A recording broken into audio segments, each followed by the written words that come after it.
یہ سوال یہ ہے، پچھلے درس میں بھی یہ بیان کیا گیا کہ بچے کے کان میں اذان کے بارے میں، بچے کے کان میں اذان دینے کے بارے میں اس وقت میدان عمل میں دو رائے پیش کی جاتی ہیں۔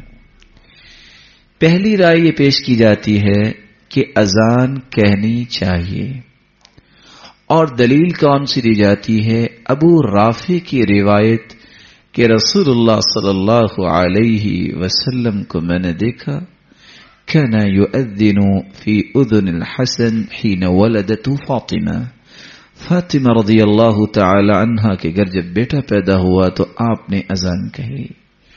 دوسری رائے اس وقت میدان عمل میں یہ ہے کہ اذان کہنا درست نہیں۔ کیوں درست نہیں؟ کہ وہ حدیث جس میں اذان کا تذکرہ ہے وہ اس پلے کی روایت نہیں کہ اس کو مانا جائے، وہ حدیث ضعیف ہے۔ علماء امت نے ان پہلوؤں کو پیش کیا ہے۔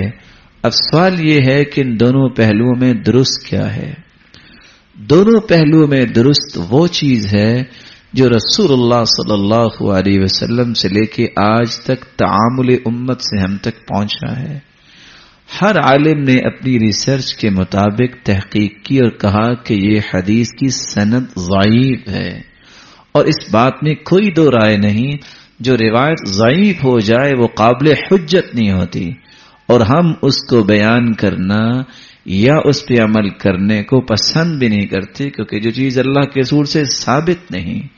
لیکن جس چیز کو علماء نے ثابت کر دیا، اگر ایک عالم کہہ رہا ہے کہ یہ حدیث ضعیف ہے، وہ ہم سے تو زیادہ ہی پڑھا، ہم مان لیتے ہیں، لیکن اس کے مقابلے میں کچھ چار علماء کہیں کہ یہ حدیث صحیح ہے، اور سلف صالحین کی زندگی کا تعامل یہ چلتا آ رہا ہے، اگر ایک شخص کہے کہ ضعیف ہے، یہ سارے کے سارے تو غلط نہیں ہو سکتے، تو پھر ایک کے مقابلے میں دوسرے کی بات اس لیے اوتھینٹک ماننی پڑتی ہے کہ یہاں روایت بھی ہے، درایت بھی ہے، عمل بھی ہے۔